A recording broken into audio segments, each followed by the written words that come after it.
Galang menatap nanar pusara bertabur bunga warna-warni yang masih basah di hadapannya. Sesekali pemuda berahang tegas itu mengusap bawah matanya yang basah. Gak nyangka, Mur, kamu pergi secepat ini. Mas baru aja niat beliin kamu cincin, Mur. Pemuda itu menekan tangannya di atas gundukan tanah dan menatap nisan bertuliskan Murni Permata yang baru saja dikebumikan hari itu dengan berurai air mata. Gadis yang saat ini sudah terkubur di dalam tanah itu adalah kekasihnya, yang telah menjalin kasih dengannya selama 3 tahun lamanya. Ia berniat untuk melamar beberapa bulan ke depan saat tabungannya cukup. Tapi sebelum itu terjadi, gadisnya telah dipanggil Yang Maha Kuasa. Sakit yang dideritanya telah merenggut asa gadis itu untuk bersanding dengan Galang, lelaki impiannya. Sudah, Lang, kuatkan hatimu. Kita semua juga berduka. Mungkin Murni memang bukan jodohmu. Jodohmu pasti lebih baik dari Murni. Ikhlaskan, Lang. Biarkan dia tenang di alamnya. Sebuah usapan hangat dan lembut Galang rasakan di bahunya yang bergetar. Perlahan, Galang menarik nafas dan menghembuskannya, berusaha menenangkan kembali hatinya yang terguncang. Ia sangat kehilangan. Murni baginya bukan hanya sekedar kekasih, tapi juga teman dan sahabat. Namun, apa yang dikatakan ibunya benar. Saat ini, ia tidak mungkin terus meratapi nasib, karena Murni sudah berbeda dunia dengannya. Pemuda itu lalu bangkit dibantu dengan ibu dan bapaknya. Sedangkan di sekitar, beberapa orang yang merupakan keluarga Murni yang masih bertahan tak mampu menahan haru melihat ketulusan Galang. Mereka memberi pelukan hangat dan semangat untuk Galang, sebelum akhirnya pemuda itu beranjak meninggalkan pusara. Bertepatan dengan perginya Galang, seseorang yang sejak tadi memperhatikan dari kejauhan mengulas senyum penuh arti. Ia juga pergi mendahului Galang sebelum pemuda itu mendekati dinding pagar makam dan menghilang di antara ramainya warga yang juga baru saja pulang dari pemakaman.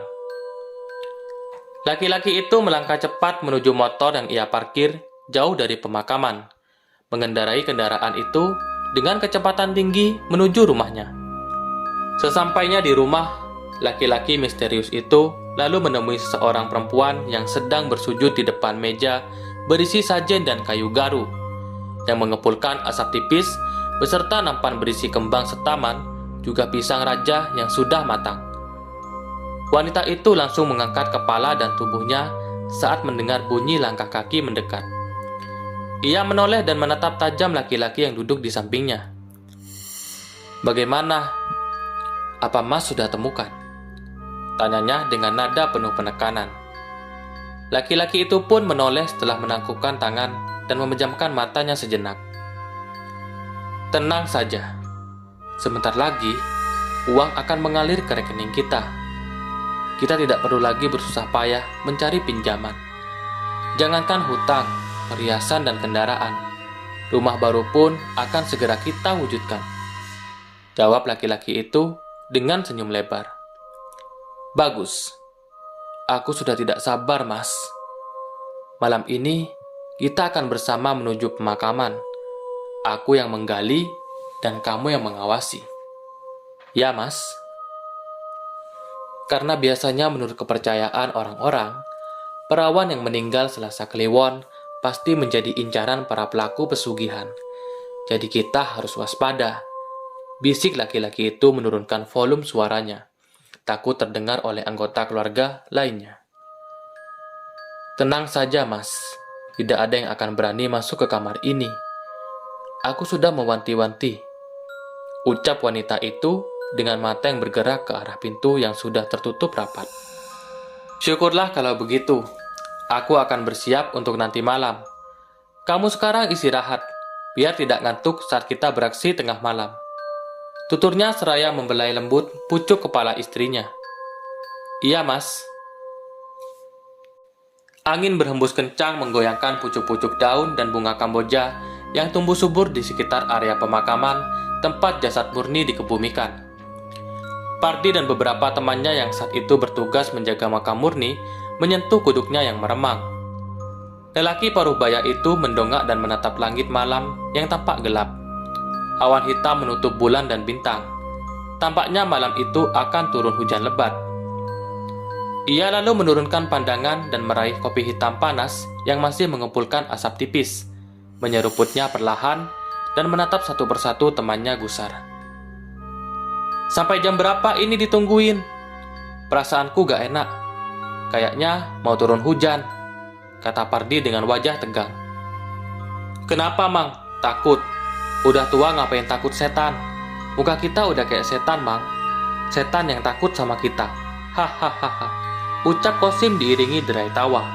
Ketiga teman lainnya pun tertawa, meski ada perasaan was-was. Meski sudah tua, perasaan takut itu tetap ada, tapi gengsi saja. Duar!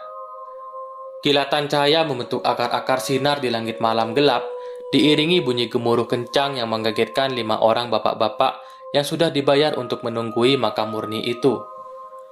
Derai tawa terhenti seketika, hening. Mereka saling pandang dengan wajah tegang dan tubuh yang gemetar.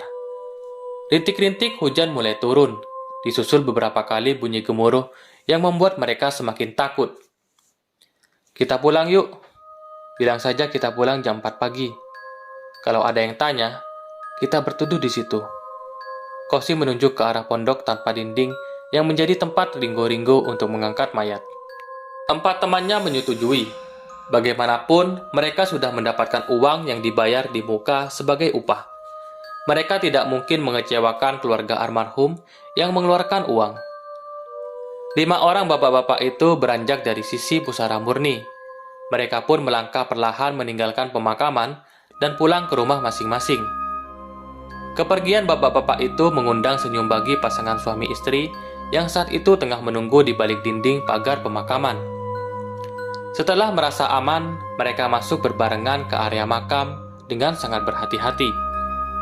Sang istri menunggu dan memperhatikan sekitar, sementara sang suami mulai mencangkul pusara Murni yang masih gembur. Titik-titik air yang jatuh dari langit tak menjadi penghalang. Peluh yang mengucur pun tak ia hiraukan. Keinginan mengambil mayat gadis malang itu membuat laki-laki itu menepis segala rasa takut dan ragu secara bersamaan. Sedikit demi sedikit lubang semakin besar dan berakhir pada susunan papan yang menandakan semakin dekatnya mereka pada mayat yang sedang ini terbujur tanpa pergerakan.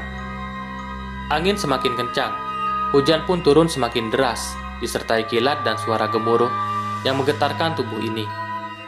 Suasana yang mencekam bagi banyak orang, tapi tidak bagi sepasang suami istri yang sudah dibutakan dengan impian kaya dengan cepat. Pundi-pundi uang membuat rasa takut menguap begitu saja, berganti senyum bahagia saat sang lelaki menggendong mayat yang terbungkus kain putih yang kini telah kotor dengan tanah dan basah karena air hujan. "Akhirnya, kita kaya, Mas," desis wanita itu dengan tubuh yang menggigil kedinginan. "Ya, kita kaya, sayang. Ayo kita pulang. Kamu besok harus masak dan biarkan orang mencoba. Kuah nikmat dari air mayat yang akan membuat orang-orang tergila-gila dengan masakan kita. Ya, kuah spesial yang akan kita sajikan untuk para pelanggan kita. Hahaha. Mas Galang." Tok tok tok. Galang mengerjap. Ia terjaga saat mendengar suara ketukan di jendela kamarnya. Suara yang mengiringi suara ketukan di jendela itu sangat mirip dengan suara almarhum pacarnya, Murni. "Murni, apakah itu kamu?" Dengan suara serak, Galang bertanya. Matanya menatap ke arah jendela full kaca yang tertutup gorden abu-abu tebal. Pemuda berambut sedikit ikal itu mengucek matanya. Ia masih menerka-nerka. Apakah itu benar suara Murni? Bukankah ia telah dikebumikan tadi siang? Tak ada suara. Kembali hening seperti sedia kala. Hanya udara yang terasa sangat dingin dan menusuk hingga ke tulang. Aura di kamar itu pun terasa mencekam, berbeda dari biasanya. Tok tok tok. Lagi-lagi, suara di luar membuatnya terjingkar. Tempo ketukan suara cukup pelan dan berjarak. Tok tok tok. Mas, tolong aku mas.